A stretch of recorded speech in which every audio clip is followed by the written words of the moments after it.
Hey, I'm Michael Beresford, Director of Investment Services at OpenCorp, here with OpenCorp CEO Cam McLellan. Cam, you were recently on the Today Show, Yes. and you were talking about the bank of mum and dad and how parents can help their kids get into the property market. Fair to say, since that TV appearance, the place has blown up. It has. And the number one thing people are wanting to know is, as parents, we had to work our tails off to get into the property market, but you're spoon feeding your kids a deposit to get them into the property market. Yeah. Why is that the case? Yeah, and it's not just me spoon feeding my kids, Boz. I'm going to lean into this one. We've got hundreds of our clients who are doing this at the moment. Yeah. The concern I had, and this was talking to Carl and Sarah, good friends of mine. No, this is what I was talking to. Carl and Sarah, they like the concept of it. And Carl's got two daughters and really like the concept for himself. The issue we've got, and this is what I see and why I went ahead and helped my kids get into the property market, is because the prices and supply and demand in Australia has never been at such a difference. So the difference between the haves and the have-nots is just growing. We've got a huge influx of population growth into Australia. The last 20 years has been 7 million people increasing. The government's committed to increasing that at a much faster rate. But the issue we've got, so that's demand. In the supply side of things is we've got the 10-year average. In 2024, right now, we're building at 27% below the 10-year average of building approvals. So we can't even meet the demand for housing we've got right now, let alone the population growth increase. Yep. So my concern is for kids in their 20s nowadays, it's so hard to get into the property market, and everyone knows this. My concern with my kids was in 10 years' time that the property deposits required could be in the vicinity of $250,000. Yep. So Felicity and I got 4 kids, as you know.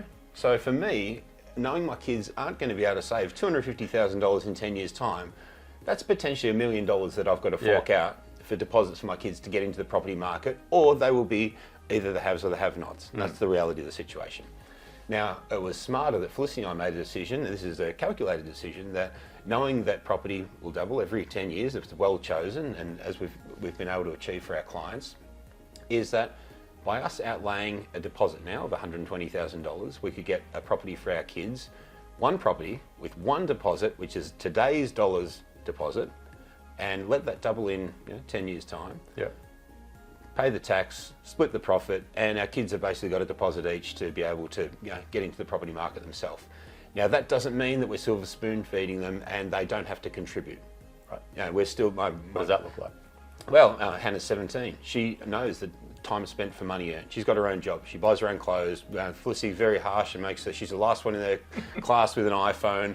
So we teach our kids, we both came from poor backgrounds, so we make sure our kids are not silver spoon fed, and they will contribute towards that deposit of the house. They'll need to keep saving and putting away, but there's no chance the kids are going to be able to afford $250,000 in 10 years.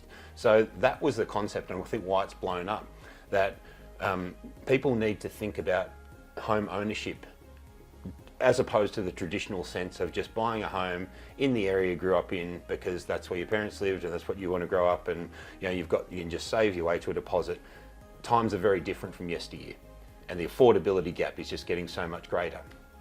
So just on that point, I was going to say, when we've had several comments around this, what do you say to the parents out there or the people that are trying to get into the market that say, oh, well, that's great, Cam, but housing affordability is getting out of reach, and you're just fueling that by helping your kids get in the market and push prices up when they can't get in?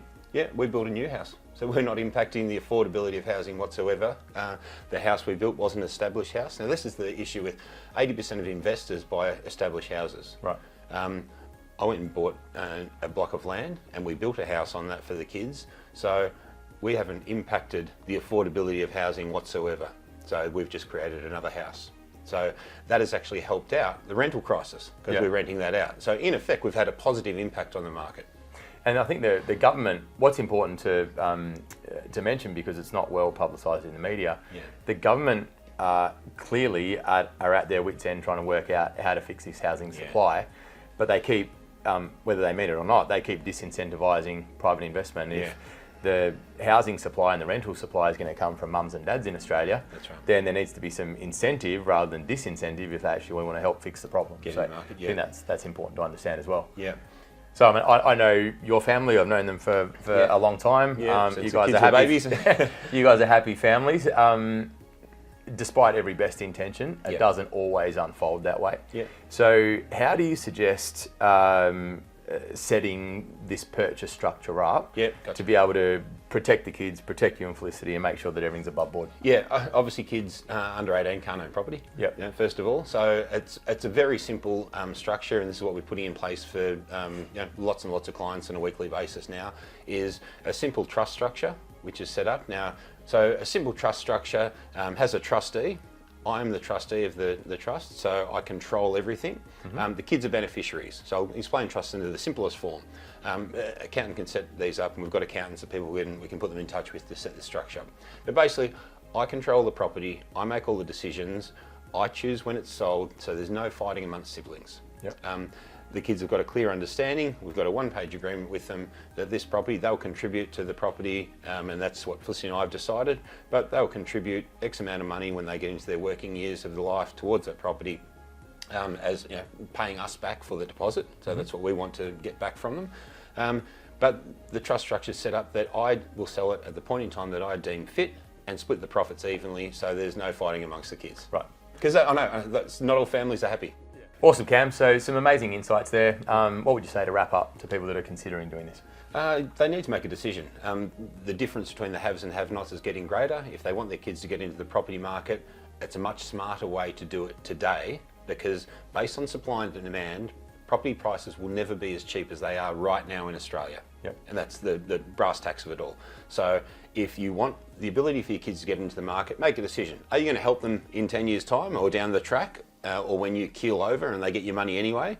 Or do you buy something now, control it, and we can easily help set that up, and get your kids into the property market now before prices skyrocket? Awesome. Thanks for the insights. No I hope you got some value out of that.